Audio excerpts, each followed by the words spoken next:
Ya me advirtió que mirara al micrófono.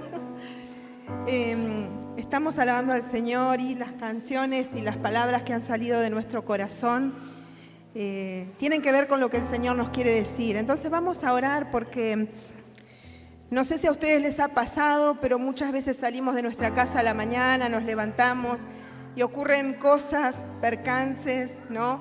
Para alguno quizá el micro que se demora, para otro que quiere desayunar y se durmió. Y comenzamos, algunos se ríen, me parece que es así, ¿no?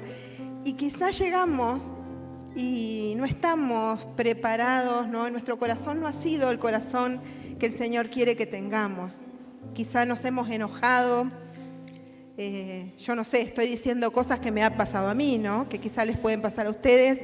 Y tenemos que tener ahora, desde que vinimos, ¿no? Desde que entramos a este lugar, un corazón dispuesto. Y si hemos tenido alguna cosa ahí que nos ha alejado del Señor, tenemos que ponernos a cuentas con Él. Y si queremos que su palabra nos esté hablando, que es Dios mismo hablándonos, tenemos que estar con corazones limpios, con manos puras, como dice la palabra, ¿no? Así que vamos a orar para presentarnos delante del Señor y para que no haya ningún impedimento, nada que pueda estorbar para que el Señor nos hable en esta mañana. Padre, estamos en tu presencia, Señor, porque siempre estamos en tu presencia, Señor. En este día de manera especial, porque estamos como cuerpo, como comunidad, estamos juntos para alabarte, para adorarte, Señor. Y ahora, Señor, queremos que nos hables, Padre, pero sabemos que para escuchar claramente tu voz, Señor, tenemos que tener unos corazones que estén limpios, que estén dispuestos, que estén preparados para recibir esa palabra, Señor. Te pedimos perdón, Señor, si en esta mañana hemos ofendido tu corazón. Te pedimos perdón, Señor, si en esta mañana hemos hecho, hemos hablado o hemos aún pensado algo que a ti no te agrade, Señor. Nos ponemos a cuenta, Señor, porque queremos recibir tu palabra con claridad. Queremos, como acabamos de cantar, estar a tus pies para escucharte. Queremos que arda nuestro corazón al escuchar tu palabra, Señor. Queremos, Señor, que sucedan cambios, transformación en nuestra vida, porque es tu palabra la que transforma, la que cambia, la que puede derribar cualquier fortaleza que se quiera levantar en nuestra vida, Señor. Bendecimos tu palabra, Señor, y tu presencia en esta mañana. Y queremos, Señor, decirte que te amamos y que no merecemos ese amor tan grande, Señor. No merecemos lo que hemos recibido, Señor, pero en tu gracia, en tu amor, Señor, tú nos has regalado una salvación tan hermosa, Señor. Nos has traído a tu reino, nos has rescatado. Y te damos gracias, Señor, porque no podríamos hacer nada, ningún sacrificio podríamos hacer nosotros para alcanzar tu gracia, tu misericordia, Señor. Gracias, Señor. Háblanos ahora, que tu Espíritu Santo esté obrando en cada corazón de cada uno de nosotros, haciendo la obra, Señor. Lo que tú quieres hacer con cada uno de nosotros, Señor. Te damos gracias y oramos en el nombre de Jesús. Amén. Amén. Siempre decimos lo mismo los que lo he escuchado cuando pasamos a predicar, cómo el Señor obra, ¿no? Desde el principio, las canciones, lo que le venimos diciendo para preparar cuando vamos a escuchar ya finalmente la palabra, ¿no? Entonces todo, desde que estamos en este lugar, es como que está en unidad, ¿no? Para después recibir la palabra del Señor. No sé si ya está el título ahí. Peleé con este título porque por ahí a algunos les puede resultar un poco raro, ¿no? Pero lo vamos en el desarrollo, lo vamos a ver y van a entender por qué esa palabra ahí, ¿no? El amuleto. Algunos seguramente ya en su mente le vinieron varias cositas, ¿no? Cuando decimos amuleto. Pero ahora no lo vamos a ver. En el desarrollo lo vamos a entender por qué. Entonces, presencia o amuleto. Y vamos a ir a Hebreos capítulo 9. Vamos a estar más o menos ahí varios versículos en el libro de Hebreos en esta mañana. Dice sí, Hebreos 9, empezando con el versículo 1. Ahora bien, aún el primer pacto tenía ordenanzas de culto y un santuario terrenal, porque el tabernáculo estaba dispuesto así. En la primera parte, llamada el lugar santo, estaban el candelabro, la mesa y los panes de la preposición. Tras el segundo velo estaba la parte del tabernáculo llamada el lugar santísimo, el cual tenía un incensario de oro y el arca del pacto cubierta de oro por todas partes, en la que estaba una urna de oro que contenía el maná, la vara de Aarón que reverdeció y las tablas del pacto. Y sobre ella los querubines de gloria que cubrían el propiciatorio, de las cuales cosas no se puede hablar ahora en detalle. Y así dispuestas estas cosas, en la primera parte del tabernáculo entran los sacerdotes continuamente para cumplir los oficios del culto, pero en la segunda parte solo el sumo sacerdote una vez al año, no sin sangre, la cual ofrece por sí mismo y por los pecados de ignorancia del pueblo, dando el Espíritu Santo a entender con esto que aún no se había manifestado el camino al lugar santísimo, entre tanto que la primera parte del tabernáculo estuviese en pie, lo cual es símbolo para el tiempo presente, según el cual se presentan ofrendas y sacrificios que no pueden hacer perfecto en cuanto a la conciencia al que practica este culto, ya que consiste solo en comidas y bebidas de diversas abluciones y ordenanzas acerca de la carne, impuestas hasta el tiempo de reformar las cosas. Pero estando ya presente Cristo, sumo sacerdote de los bienes venideros, por el más amplio y más perfecto tabernáculo, no hecho de manos, es decir, no de esta creación, y no por sangre de machos cabríos ni por becerros, sino por su propia sangre, entró una vez para siempre en el lugar santísimo, habiendo obtenido eterna redención. Porque si la sangre de todos los toros y de los machos cabríos y las cenizas de la becerra rociadas a los inmundos santifican para la purificación de la carne, ¿cuánto más la sangre de Cristo, el cual mediante el Espíritu Eterno se ofreció a sí mismo sin mancha a Dios, limpiará vuestras conciencias de obras muertas para que sirváis al Dios vivo? Así que por eso es mediador de un nuevo pacto, para que interviniendo muerte para la remisión de las transgresiones que había bajo el primer pacto, los llamados, nosotros, reciban la promesa de la herencia eterna.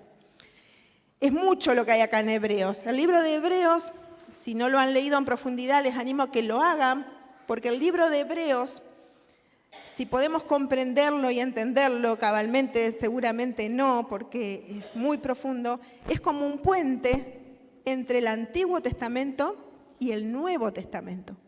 Entonces, leyendo el libro de Hebreos y profundizando en lo que ahí el apóstol Pablo, me inclino a pensar que fue él, no lo sabemos, ¿no? Muchos dicen que pudo haber sido él.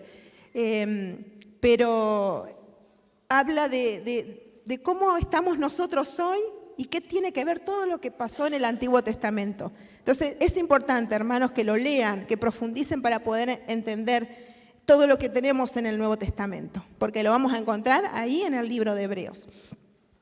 Y una breve introducción como para ubicarnos en lo que realmente queremos ver hoy.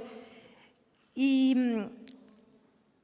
tenemos que ir al Antiguo Testamento, como les decía. Ojo con el vasito.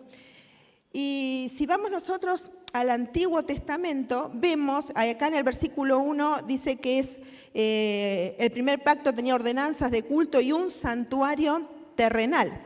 ¿Cuál es ese santuario terrenal? Bueno, vamos al Antiguo Testamento y vemos qué era el santuario y qué era ese lugar en el Antiguo Testamento, ¿no? Y podemos ver que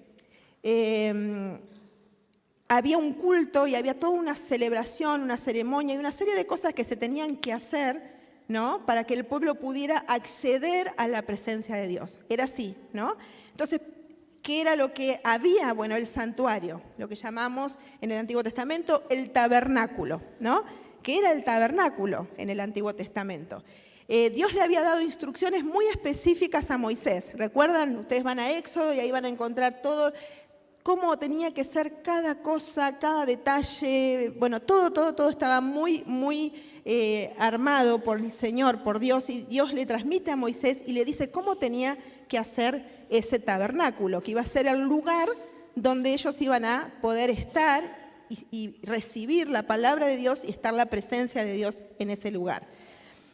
Y también se le llamaba tienda de reunión. Saben, yo cuando era niña, iba creciendo, yo nunca entendí lo que era el tabernáculo, porque yo me imaginaba, no sé si a ustedes les ha pasado, los que han crecido en el Señor, en la iglesia, Carlos, no sé si se imaginaba eso. Yo decía, ¿cómo? ¿Una casa? Pero no era de material, o sí, no entendía cómo podía moverse, no sé si alguna vez se lo preguntaron, hasta que supe, ¿no? y entendí lo que era como una tienda, ¿no? Que se movía, ellos la tenían que armar y desarmar cada vez que se movían, ¿no? El pueblo de Israel. Eso lo van a ver en los capítulos 25, 26, 27 de Éxodo, o tarea para la casa, ustedes lo pueden leer y ahí lo van a ver cómo era, ahí están todas las instrucciones. Y durante todo el tiempo que anduvieron en el desierto, ese tabernáculo, que era la presencia de Dios, se iba moviendo delante de ellos. Dentro del tabernáculo sabíamos que estaba el arca, que ahora vamos a ver lo que era el arca del testimonio. Y vamos a Éxodo 40, 38, y ahí dice, porque la nube de Jehová estaba de día sobre el tabernáculo, y el fuego estaba de noche sobre él, a vista de toda la casa de Israel en todas sus jornadas, todo el tiempo. Hace unas semanas atrás, los que estuvieron, Marcela estuvo hablando, ¿no? Marcela, de la nube, ¿no? Y habló de eso un poco, ¿no? De la presencia de Dios y lo que implicaba la nube. Nos hizo un llamado a nosotros también para eso, ¿no? Y bueno, esa nube, como nos hablaba Marcela, que iba alumbrando, que iba con ellos, en un momento, si ustedes recuerdan, cuando los egipcios los estaban persiguiendo al pueblo de Israel, dice la palabra que la nube se trasladó y fue hacia atrás. Entonces quedó el pueblo de Israel avanzando, la nube y atrás los egipcios que los querían atrapar, ¿no? ¿Qué pasaba? Para los egipcios la nube era tinieblas, pero para el pueblo de Israel, por delante, esa nube los alumbraba, ¿no? Y ahora vemos que esa nube también, vemos la presencia de Dios, ¿dónde? Por encima del tabernáculo de reunión. Entonces dice que ahí en Éxodo que estaba de día sobre el tabernáculo, de noche el fuego, y a vista de toda la casa de Israel, ¿no? Y así iba funcionando de alguna manera. Entonces primero iba siempre el arca, que estaba dentro del tabernáculo, que ahora la vamos a ver, no se preocupen que lo vamos a ver, los sacerdotes detrás y detrás el pueblo. Así funcionaba en el desierto, ¿no? La nube se bajaba sobre el tabernáculo, cuando la nube subía, el Señor les estaba mostrando que tenían que moverse. Ahí sube la nube, ¿qué hacen los levitas? ¿Se acuerdan que los levitas se encargaban de todo eso? Levantaban todo y ahí arrancaban, ¿no? Los sacerdotes, los levitas que se encargaban de todo eso y atrás el pueblo. Cuando llegaban al lugar que Dios quería que ellos se establecieran, bajaba la nube. Entonces ahí los levitas armaban el tabernáculo, todo, y alrededor las 12 tribus se distribuían, que ya había un orden, ¿no? Establecido alrededor del tabernáculo, ¿no? Entonces vemos que eso era la presencia de Dios en el Antiguo Testamento, ¿no? Ese tabernáculo era el lugar donde Dios hablaba, donde Moisés iba para recibir palabra y entregarla al pueblo. Y como les dije, adentro estaba de ese tabernáculo el arca. ¿Saben ustedes lo que era el arca? ¿Tienen idea?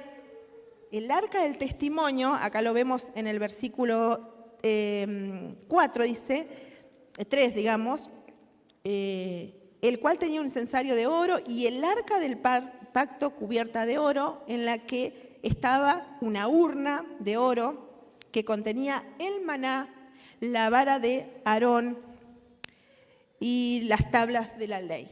3 cosas habían dentro del arca. Era una caja, como un cofre, todo cubierto de oro, con unos querubines, el propiciatorio, que era la tapa, porque vieron que ustedes ven muchas palabras que por ahí no se entienden.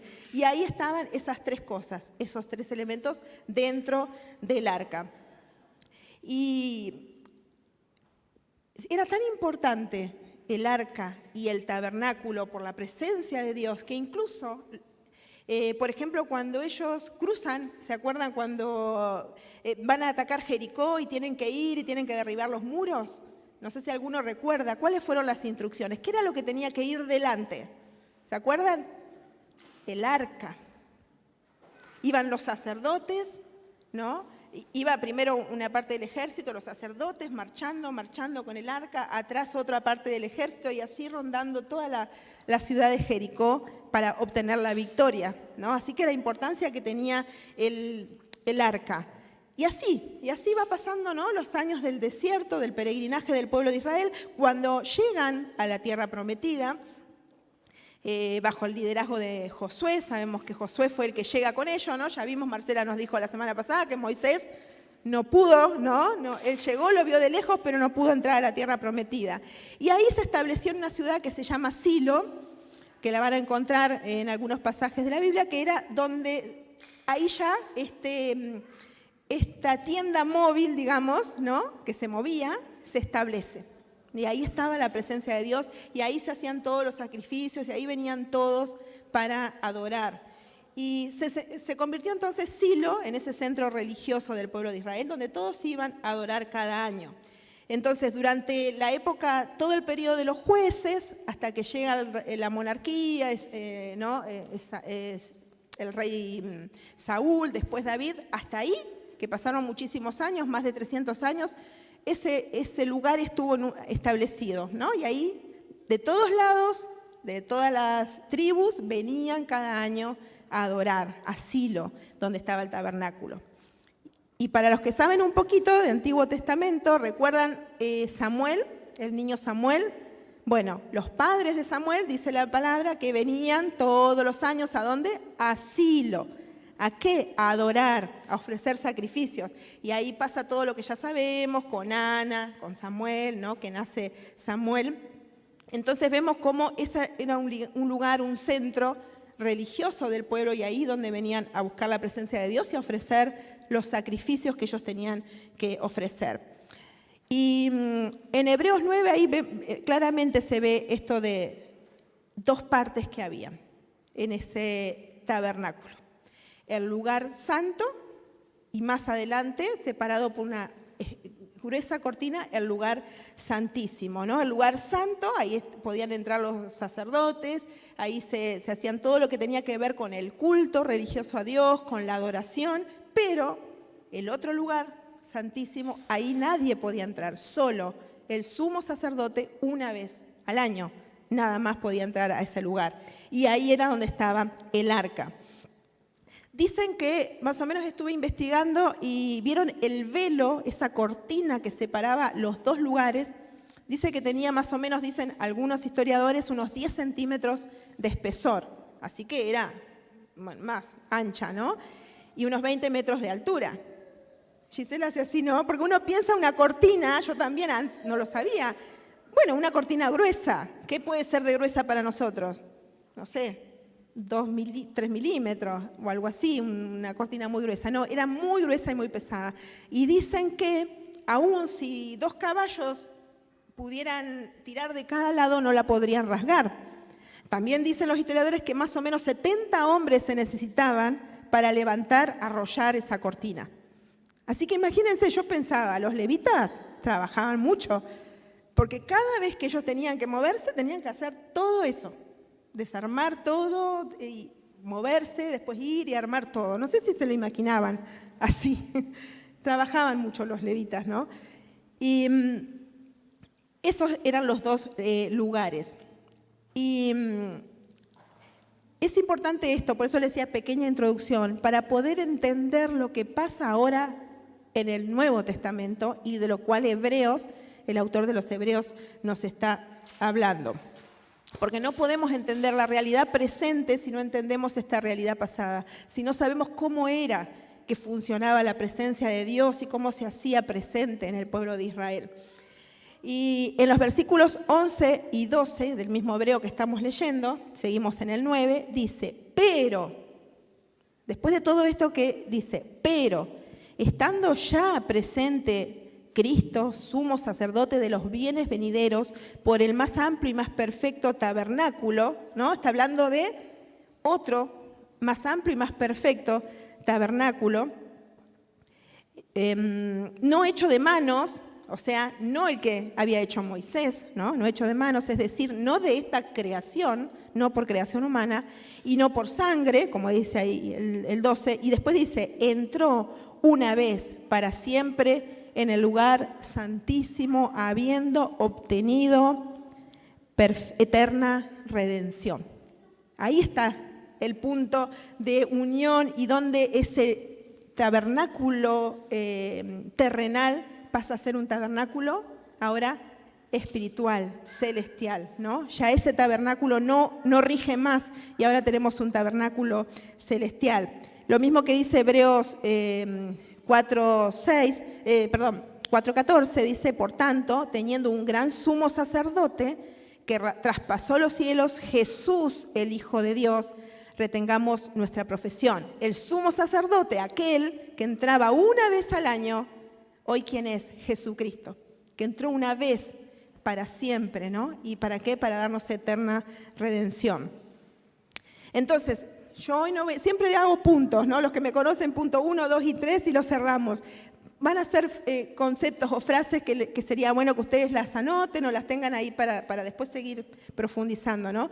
El tabernáculo terrenal entonces era figura y sombra del tabernáculo celestial. Eso lo dice la palabra, ¿no? No lo estoy diciendo yo. El tabernáculo terrenal es figura y sombra del tabernáculo celestial. Y en Hebreos 8 dice, ahora bien, 8:1, ahora bien, el punto principal de lo que venimos diciendo es que tenemos tal sumo sacerdote, el cual se sentó a la diestra del trono de la majestad de los cielos, ministro del santuario. Vieron que estamos hablando de lo mismo, pero ya es como un paralelismo de lo que sucede ahora. Ministro del santuario y de aquel verdadero tabernáculo que levantó el Señor y no el hombre. Porque todo sumo sacerdote está constituido para presentar ofrendas y sacrificios, por lo cual es necesario que él también tenga algo que ofrecer. El sacerdote también tenía que ofrecer sacrificios por él. Así que si estuviese sobre la tierra, ni siquiera sería sacerdote, habiendo aún sacerdotes que presentan las ofrendas según la ley, los cuales, escuchen bien lo que dice acá, sirven a lo que es figura y sombra de las cosas celestiales, como se le advirtió a Moisés cuando iba a dirigir el tabernáculo, diciéndole, mira, haz todas las cosas conforme al modelo que se te ha mostrado en el monte. Pero ahora tanto mejor ministerio es el suyo. ¿De quién? De Jesucristo. Cuanto es mediador de un mejor pacto establecido sobre mejores promesas. Hay superioridad en el pacto, ¿no? que el Señor hizo, en el nuevo pacto que nosotros celebramos siempre, ¿no? Y ahora, ¿qué sucedió para que pasáramos de ese viejo pacto y se terminara y llegáramos al nuevo pacto? Hubo un suceso muy importante que lo tenemos en Mateo 27, 50 y 51. ¿Se acuerdan qué sucedió con el velo del templo cuando Jesús murió? Se rasgó en dos, ¿no? Así todo, ¿no? Se dividió, ¿no? Y eso es un simbolismo muy importante, ¿no? Porque lo leemos, 27, 50, 51, dice, mas Jesús, habiendo otra vez clamado a gran voz, entregó el Espíritu. Y aquí el velo del templo se rasgó en dos, de arriba a abajo. En ese preciso momento que Jesús muere, que se completa esa redención, ahí el velo se rasgó. El velo que nos dividía, que nos separaba de llegar a Dios, ¿no? Se separó. Ya tenemos libre acceso. Entonces, para nosotros significa que la presencia de Dios ya no es esa presencia que había que ir a ese lugar ¿no? Y hacer una serie de sacrificios para poder llegar. Ahora no, ahora Jesucristo nos da ese acceso directo, ¿no? Con la muerte de Cristo. Ya no hay más sacrificio por el pecado. Ya no hay más. A veces creemos que tenemos que hacer algo. No, no hay más. El Cordero perfecto, Jesucristo, ¿no? Ocupó ese lugar de ese Cordero que se mataba cada vez para expiación de nuestros pecados. Y Hebreos 10, 14, vieron que les dije que vamos a estar en Hebreos, dice, porque con una sola ofrenda hizo perfectos para siempre a los santificados. ¿Quiénes son los santificados? Nosotros, ¿no? Todos los que hemos creído, Él con una sola ofrenda nos hizo perfectos a nosotros, por Jesucristo, ¿no? Por esa ofrenda. Y del 19 al 22, que este versículo me encanta porque dice, así que hermanos, teniendo libertad para entrar en el lugar santísimo por la sangre de Jesucristo, por el camino nuevo y vivo que Él nos abrió a través del velo, esto es su carne, y teniendo un gran sumo sacerdote sobre la casa de Dios, dice, acerquémonos con corazón sincero, en plena certidumbre de fe y purificados los corazones de mala conciencia y lavados los cuerpos con agua pura. Un nuevo camino el Señor abrió, ¿no? A través de su sangre. Se abrió ese velo y nosotros ahora, cada uno de nosotros, no necesitamos a nadie. No necesitamos un intermediario, no necesitamos que alguien interceda, si nosotros, cada uno de nosotros vamos al Padre directamente, ¿no? Y por eso este concepto de pasar de lo terrenal, del tabernáculo terrenal, al tabernáculo espiritual. Y cuando decimos sombra y figura, ¿no? ¿Qué es una sombra? ¿Qué sería la sombra? Difícil definirla, pero todos sabemos lo que es la sombra, ¿no? Entonces, cuando el sol da sobre un objeto, ¿no? De forma directa, se produce una sombra. Ahora, esa sombra se asemeja al objeto, pero no es igual, ¿no? Es parecida porque es como, ¿no? La podemos ver, pero no es el objeto en sí. Así es esto del santuario terrenal y el santuario espiritual. Aquel era una sombra, ¿no? De lo que ahora vino el real, el verdadero, que es Cristo mismo, ¿no? Como esa entrada al lugar santísimo. Entonces, como concepto, ¿no? Pasamos de lo que es sombra, a lo que es figura, a lo real, y ahora lo que tenemos que es el nuevo pacto, por su sangre llegamos al lugar santísimo, ¿no? Esa cortina que se rasgó para que nosotros pudiéramos acceder. Ahora, ¿cómo se hace tangible esto, ¿no? Cuando lo entendemos, ¿cómo se hace tangible en nuestra vida cotidiana, ¿no? En nuestro diario vivir? Y eso lo podemos ver también en Hebreos, en el 10, desde el 16 al 18, dice, este es el pacto que haré con ellos. Ahí está citando el autor de los Hebreos, Isaías, ¿no? Jeremías, perdón. Este es el pacto que haré con ellos. Después de aquellos días, dice el Señor, pondré mis leyes en sus corazones y en sus mentes las escribiré, y añade, y nunca más me acordaré de sus pecados y transgresiones.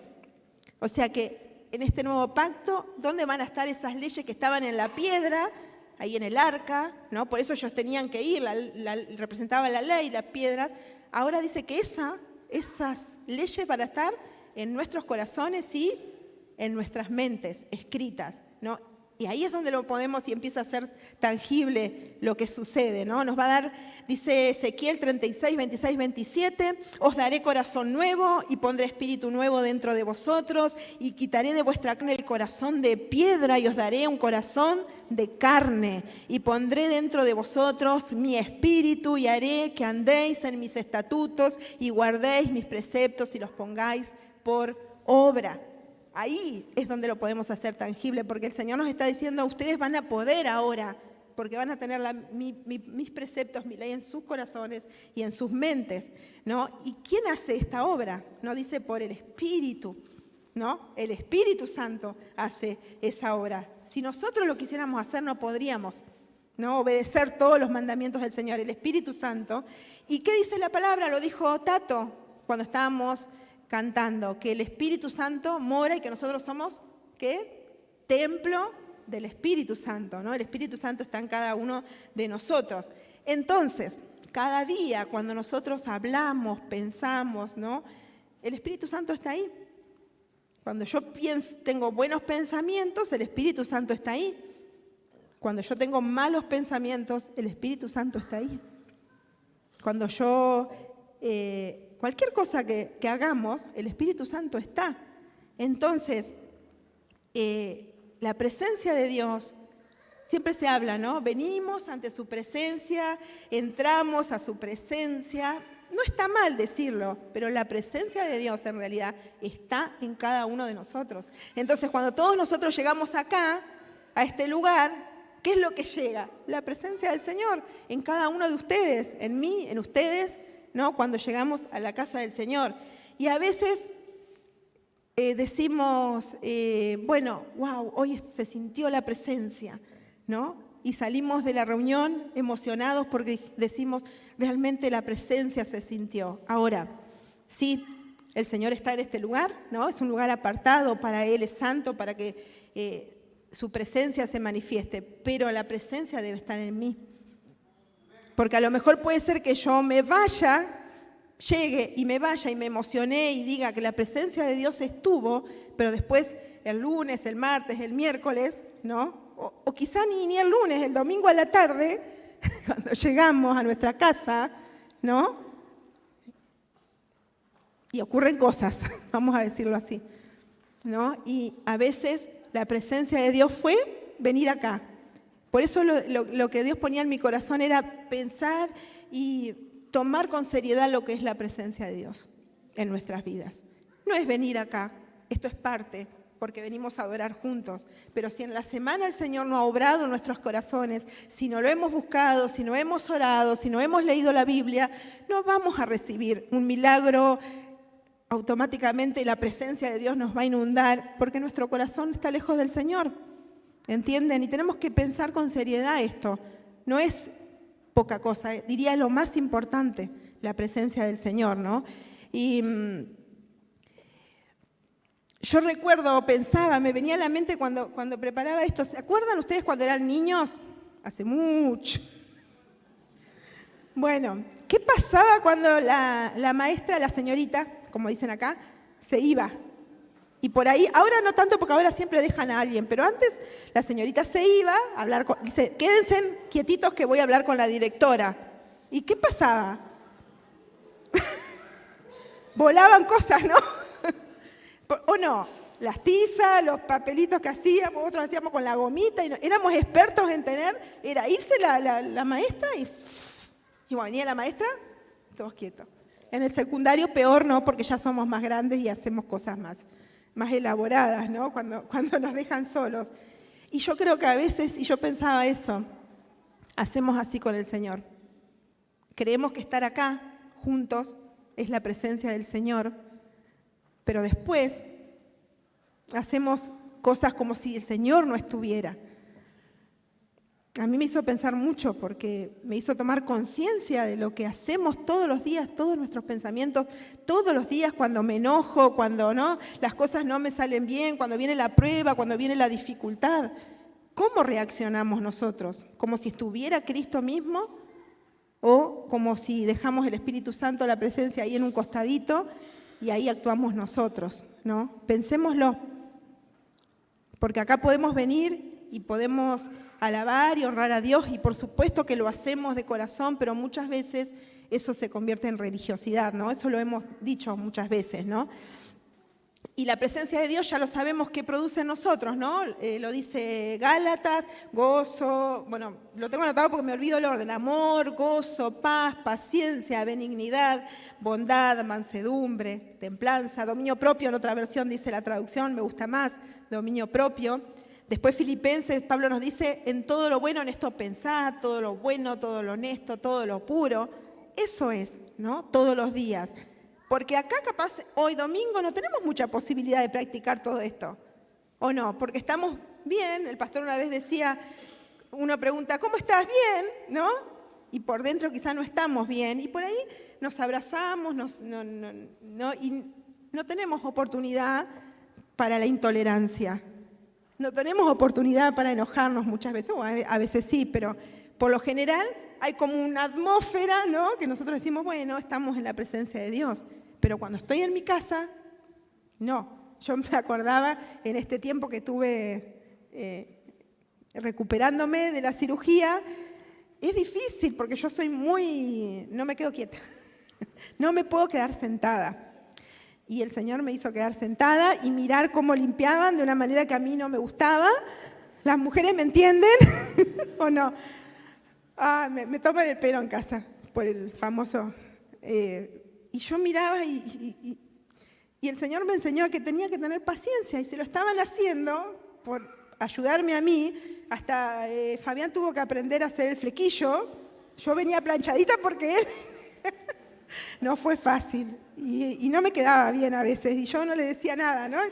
Pero el Señor ahí me enseñó y nos enseña el Señor. El pastor nos decía la semana pasada que el perrito que le lamió la cara y él dijo, ¿qué me querés enseñar, no? Del perrito ese. Y le enseñó, de hecho le enseñó algo. El Señor nos enseña en esas cosas, ¿no? De la paciencia, el amor que tenemos que tener. Pero la escuela muchas veces no es el domingo acá, la escuela es en nuestra casa, en el trabajo, en la facultad, en el estudio, ¿no? Donde estamos cada uno de nosotros todos los días. Entonces, hermanos, tenemos que tener presente y tomar en serio la presencia de Dios. No podemos venir cada domingo y irnos de la misma manera, enojados o con alguien de nuestra familia o con un hermano o con un mal pensamiento y venimos, nos vamos cada domingo y nada sucede. Entonces quiere decir que ahí no estamos siendo conscientes de la presencia de Dios en nuestras vidas, ¿no? De esta nueva presencia, digamos, si lo podemos decir así, que es a través de Jesucristo y que está en el Espíritu Santo que mora en cada uno de nosotros, ¿no? Y Jesús mismo, muchas veces, cuando les hablaba a los escribas y a los fariseos, ¿qué les decía? Hipócritas. Y yo pensaba, yo no quiero que el Señor me diga hipócrita. Venís acá, te sentás, alabás, levantás las manos. Lo digo por mí y cada uno lo puede pensar, no, por cada uno personalmente. Y después que salgo, me olvido. Y el Señor, por más duro que nos parezca, nos puede decir también a nosotros hipócritas. ¿Y qué es un hipócrita? Viene de la palabra del griego de actor, ¿no? Un actor es alguien que expresa algo, ¿no?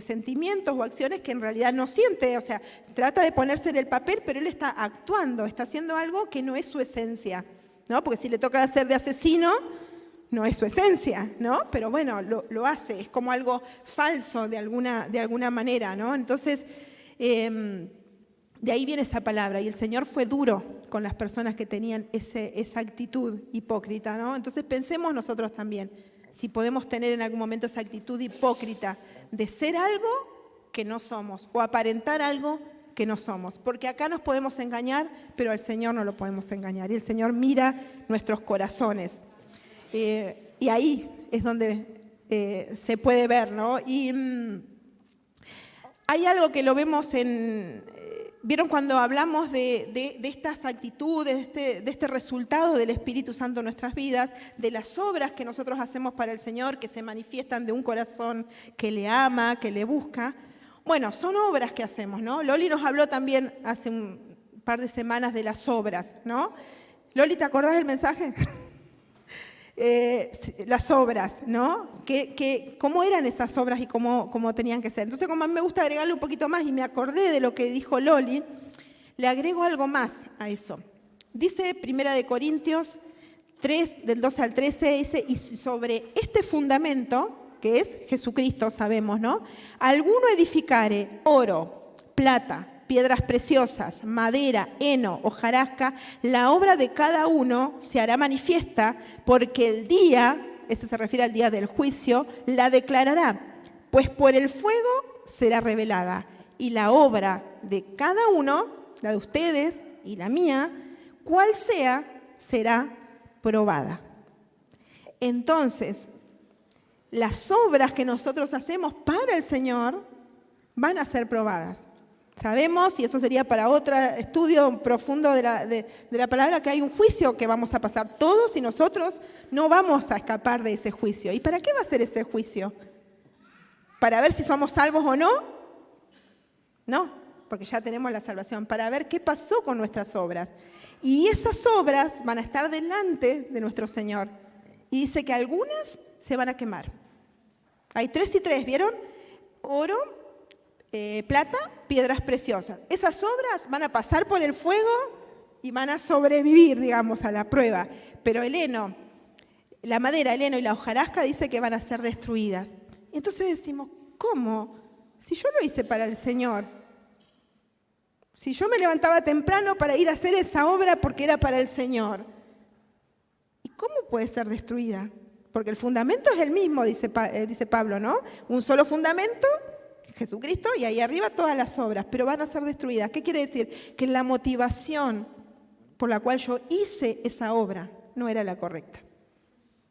Quizá lo pude hacer por quedar bien, para que el pastor viera que yo estoy ahí cada vez que, ¿no? Que hay algo, acá estoy presente. No lo hice por el Señor. Una visita, bueno, lo que sea. Cualquier cosa que hagamos al desarrollar nuestros dones y talentos que tenemos, y puede ser, no sé si lo habían pensado y lo habían leído este pasaje, y puede ser que esa obra que hicimos y que creímos que era para el Señor, que era buena, sea destruida.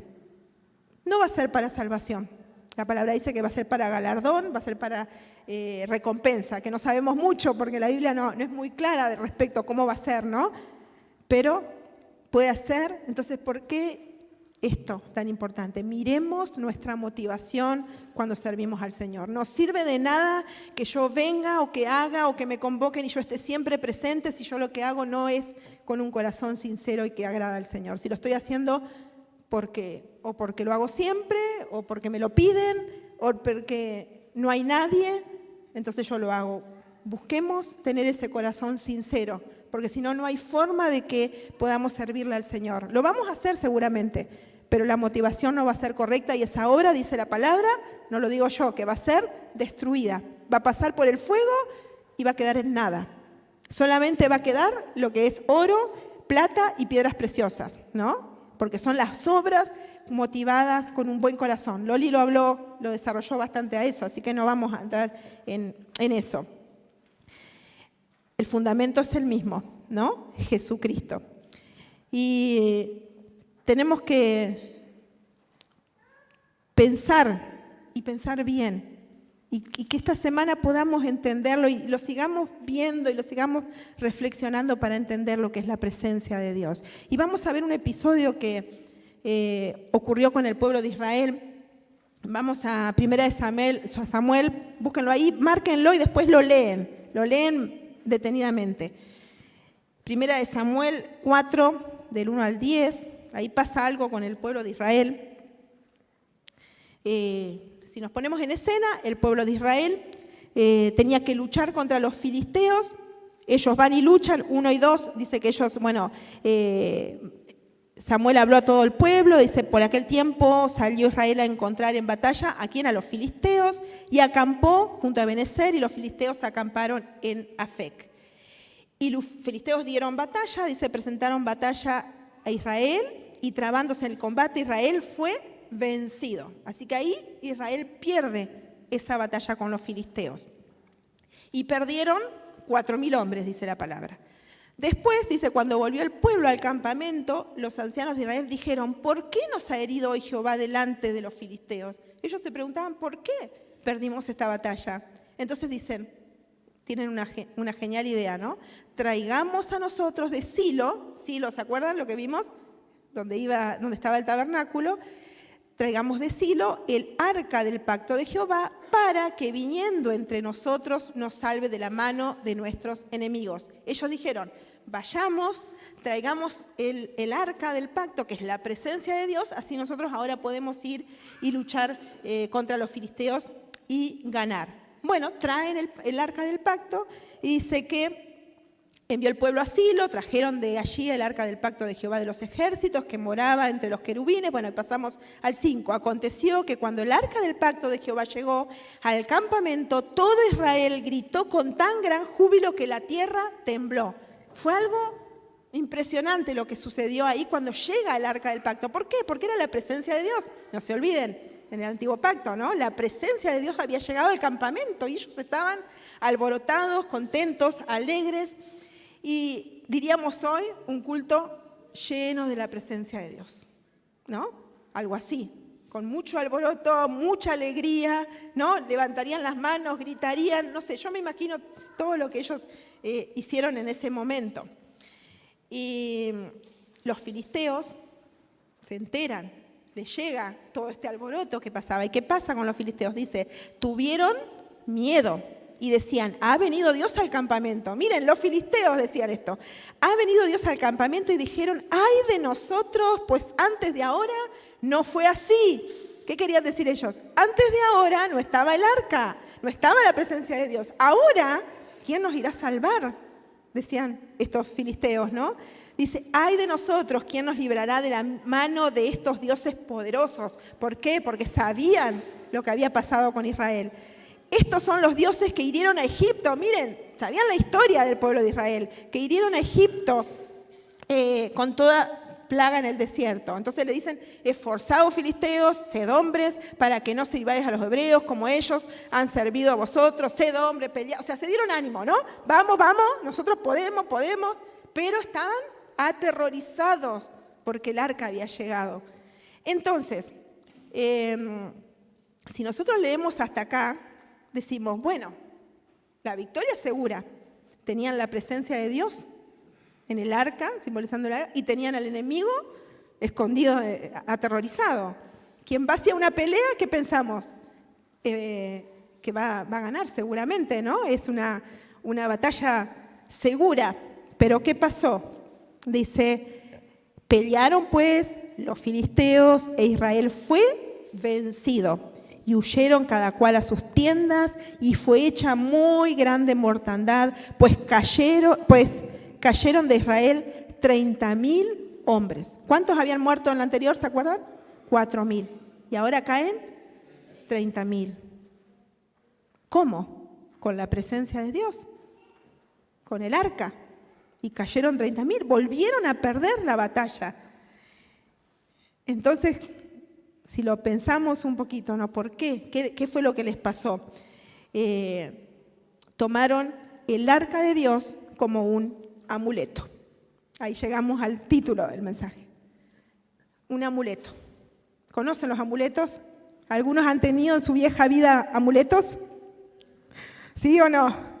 Espero que en la vieja vida, ahora ninguno me diga que tiene un amuleto, ¿no? Pero por ahí la gente que tiene el elefantito, la cinta roja en el auto, en la muñeca, ¿qué más? Las pirámides, el ojo ese, bueno, todo para la suerte. El atrapasueños, son lindos los atrapasueños, pero no, ¿no? El atrapasueños, porque ¿para qué lo tienen? ¿No? Para, no sé bien, pero energías y, ¿no? Amuleto. Y el pueblo de Israel utilizó el arca como un amuleto. Dice, vamos, traemos el arca, la ponemos acá, vamos a la batalla y ganamos. Trajeron el arca, fueron a la batalla y perdieron, ¿no? Entonces, si no tenemos y tomamos con seriedad la presencia de Dios en nuestra vida, se convierte en un amuleto y perdemos las batallas. Porque no estamos fortalecidos en su presencia.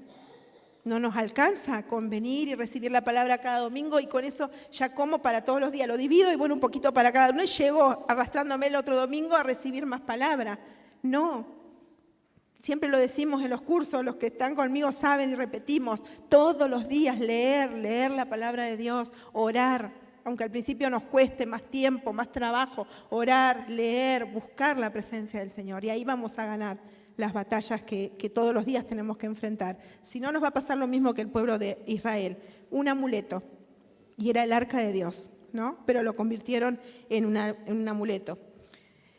Y la pérdida fue peor, porque de haber perdido 4.000, ahora perdieron 20.000, 30.000. Entonces nuestras batallas pueden ser que traigan nuestras pérdidas, ¿no? Cuando perdemos la batalla por no estar firmes en la presencia del Señor, pueden ser muy grandes. Y afectan no solo nuestra vida, porque también afectan la vida de los demás, de la familia, de la iglesia, ¿no? de todo lo que nos rodea.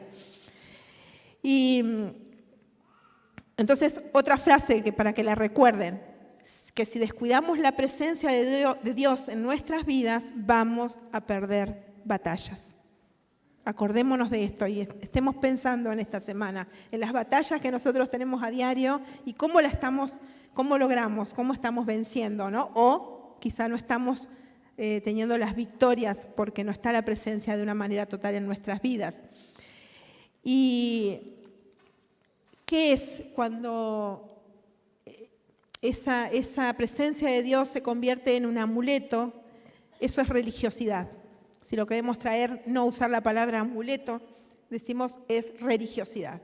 ¿Qué es la religiosidad? Algo que yo hago religiosamente, pero que mi corazón no acompaña, ¿no? Mi corazón dice que Dios le decía al pueblo de Israel muchas veces, ¿no? Ustedes hacen sacrificios, hacen todo lo que les he mandado, pero su corazón está lejos de mí, les decía el Señor, ¿no? Y para ir terminando y para ir afirmando este concepto, ¿no? de cómo hacer para que esa presencia de Dios realmente sea presente todos los días en mi vida, que el Espíritu Santo tome control. No es que no está, el Espíritu Santo está, pero ¿qué pasa? Yo no le permito que Él tome control de cada área de mi vida. Entonces ahí Él no puede hacer nada, lo limito, ¿no? En el poder que Él tiene para hacer todo, pero ahí va a depender de mi voluntad y de lo que yo haga para poder cuidar esa presencia. Hay una canción que muchas veces cantamos que decimos, aquí cuidamos tu presencia, ¿no? Tenemos que cuidar la presencia de Dios en nuestras vidas, que no sea religiosidad, que no sea todo ruido. Y no estoy diciendo que nosotros acá no podemos levantar las manos, aplaudir, danzar, el que quiera, no sé, venir por el pasillo danzando. Si sale de un corazón rendido al Señor, por supuesto que lo podemos hacer. Lo que estamos hablando es que haya un corazón sincero. Un corazón sensible, como decía en Ezequiel, un corazón de carne, ¿no? Un corazón sensible, no un corazón duro, no una tabla de piedra que no puede penetrar la palabra del Señor. Un corazón sincero que lo busque, que lo ame, que cada día busquemos de Él. Y para terminar vamos a leer 2 Corintios 3, que nos ayuda un poco más a cómo lograrlo. 2 Corintios 3, versículo 2 y 3. Vamos ahí. Esperen que no lo tenía marcado. Dice así la palabra de Dios. Nuestras cartas sois vosotros, es Pablo hablando a los corintios, ¿no? Escritas en nuestros corazones, conocidas y leídas por todos los hombres, siendo manifiesto que sois, cada uno de ustedes y yo, somos cartas de Cristo. No dice expedida por nosotros porque ellos les habían enseñado, ¿no? Pero dice escrita, no con tinta, sino con el Espíritu del Dios vivo, no en tablas de piedra, sino en tablas de carne del corazón. Ustedes y yo somos cartas abiertas. Entonces, los que nos ven, nos leen, ¿no? Capaz que acá estamos y el que ve en mí lee, ay, qué bueno Giselle, no, qué buena, qué amable, qué dulce. ¿No? Me lo han dicho. Ahora, en mi casa, a veces no soy tan dulce. Porque en el ámbito diario nos reímos, pero ¿es así o no es así, hermanos? En el ámbito donde estamos todos los días y que nos conocen, muchas veces ahí es donde tenemos que pedirle al Señor. Por eso en este último tiempo el Señor me enseñó mucho, ¿no? Aprendí creo el 50%, tengo que aprender más, ¿no? De la tolerancia, de ser paciente, ¿no? De aceptar que el otro no va a ser como yo lo hago. A mí me cuesta mucho eso. Me pasaba cuando ordenábamos para la Navidad con algunas hermanas, querían poner una cantidad de cosas y yo decía, ay, pero queda feo. Y bueno, y tenía que decirle, Paola lo sabe, le digo, Paola, no podemos poner todo. Pero de verdad, hermanos, que eso produce a veces enojos entre nosotros. ¿no? Y tenemos que trabajar con eso todos los días. Ahí es donde el Señor va a ir viendo ese proceso en nosotros, ¿no? Yo ahora cuando estaba con la rehabilitación, siempre pensando en esto de que el Señor algo nos tiene que enseñar con todo lo que nos pasa, pensaba, no, tengo que hacer cositas así. Mira, ahora vieron, ya lo puedo. Hace una semana atrás no podía, ¿no? ¿Y para qué? La terapista me decía, tenés que hacerlo todos los días, no lo hagas solo acá, me dice, porque yo ya sé cómo sos, me decía, nos dice así a todos, ¿no? Porque vamos a nuestra casa y me olvido de los ejercicios. Y eso es lo que tenemos que hacer en la vida cristiana, todos los días ejercitarnos con la palabra de Dios, con la oración, y ahí nuestros músculos espirituales se van a fortalecer, ¿verdad? Y vamos a poder hacer frente a la batalla.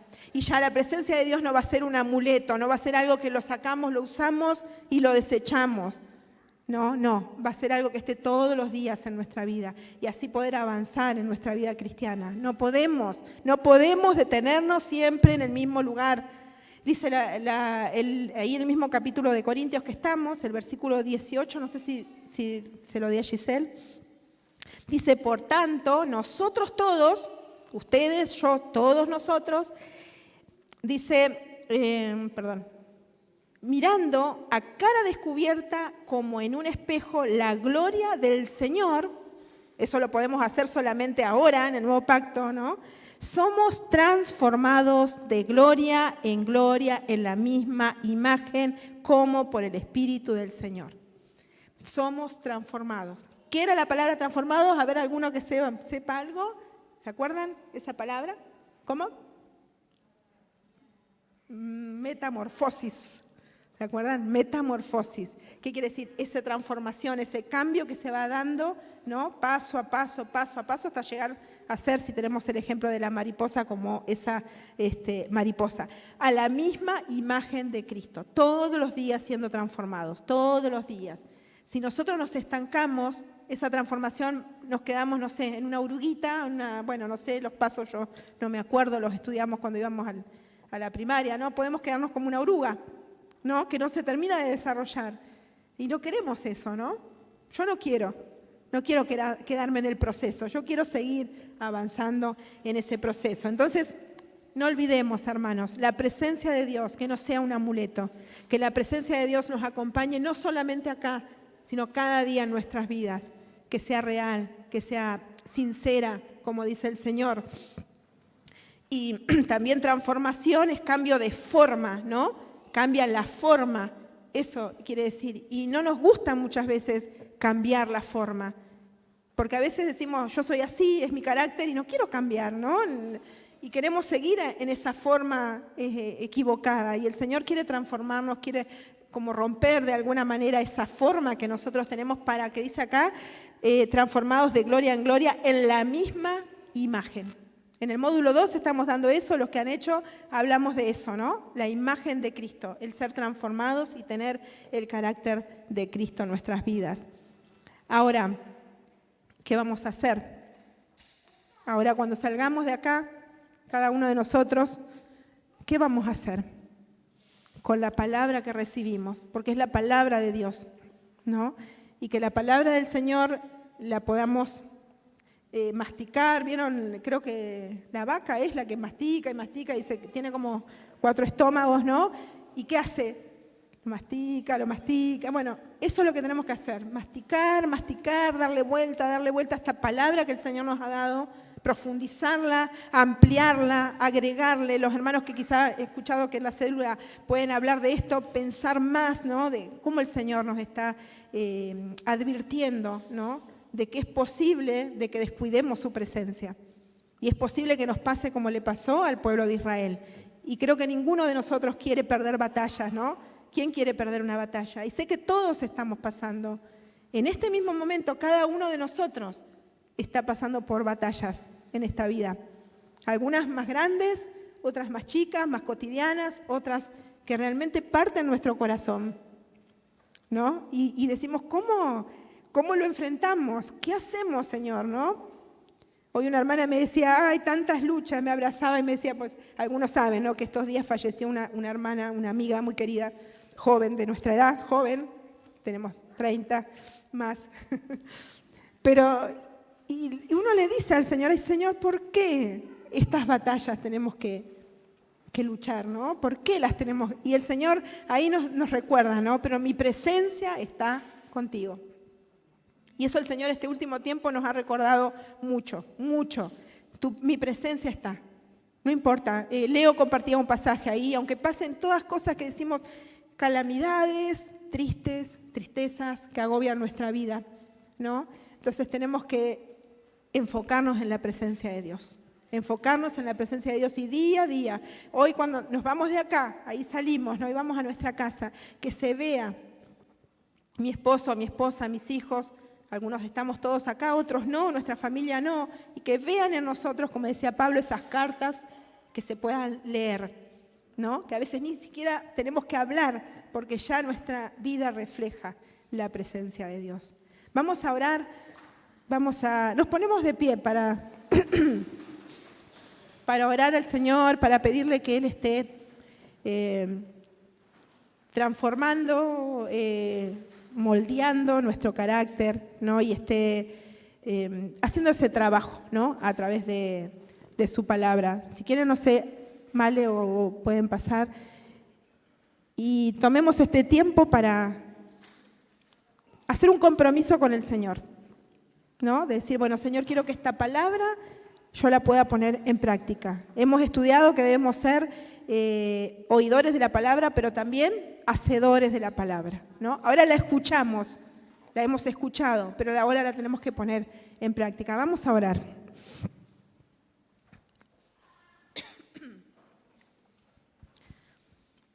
Señor, hemos recibido tu palabra, Señor. Sabemos que tu palabra, porque tú mismo lo has dicho, es viva, es eficaz, penetra los corazones, Señor. Y queremos que esta palabra que nos has dado penetre en nuestros corazones, Señor. Padre, que no se quede en la teoría, que no se quede en haberla leído, en haberla escuchado, sino que a través de tu Espíritu Santo, Señor, podamos ponerla en práctica. Padre, cantábamos y alabábamos y te decíamos que queremos estar a tus pies, que a tus pies arde nuestro corazón. Pero, Señor, te queremos decir que si hay algo que no ha sido sincero en nuestro corazón, te pedimos perdón. Y ahí cada uno de ustedes puede estar abriendo su corazón y diciéndole al Señor las cosas que quizá están impidiendo que esta presencia del Señor esté al 100% en nuestras vidas. Le pedimos perdón al Señor.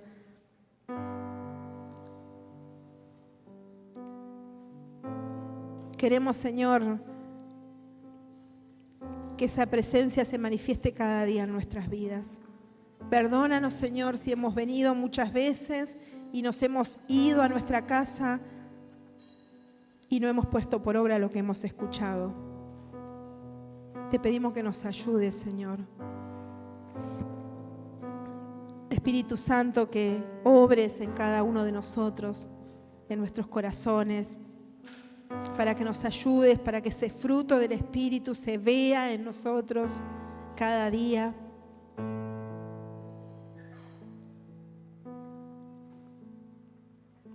Señor, no queremos que cuando estemos en tu presencia y estemos que estar ante tu trono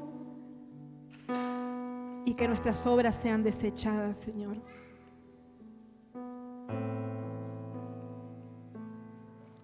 Te pedimos perdón, Señor, si hemos obrado o hemos hecho cosas creyendo que las estábamos haciendo para darte la gloria a ti, Señor, pero nada más lo hicimos para gloria nuestra, Señor. Te pedimos perdón, Señor. Queremos que esas obras, que lo que estamos haciendo para ti, sea como el oro, sea como la plata, sea como las piedras preciosas, Señor, que van a ser probadas, que van a ser pasadas por el fuego y van a salir aprobadas, refinadas, puras, y van a entrar a tu presencia, Señor, porque sabemos que en tu presencia no puede entrar nada que sea pecado. Así que te pedimos, Señor, que nos ayudes, porque solos no podemos, Padre. Solo tu Espíritu Santo puede producir todo este fruto, todas estas cosas que vienen de tu misma presencia y de tu imagen misma, de tu carácter, Señor. Ayúdanos a cada hermano que está aquí, ayúdame a mí, Señor, a que cada día seamos esas cartas abiertas, donde todos puedan leer, pero lo que puedan leer sea la imagen de ti, que se vea reflejada, Señor. Te damos gracias, Señor.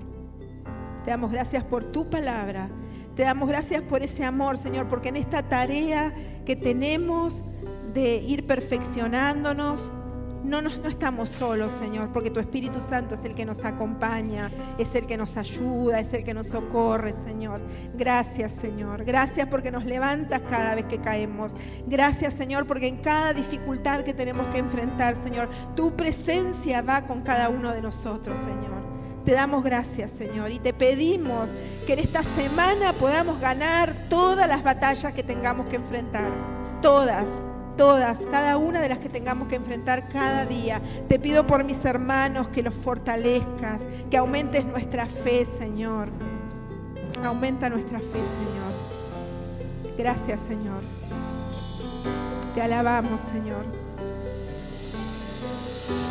Te bendecimos, Señor. Y no hay otro lugar donde queremos estar que no sea en tu presencia, Señor.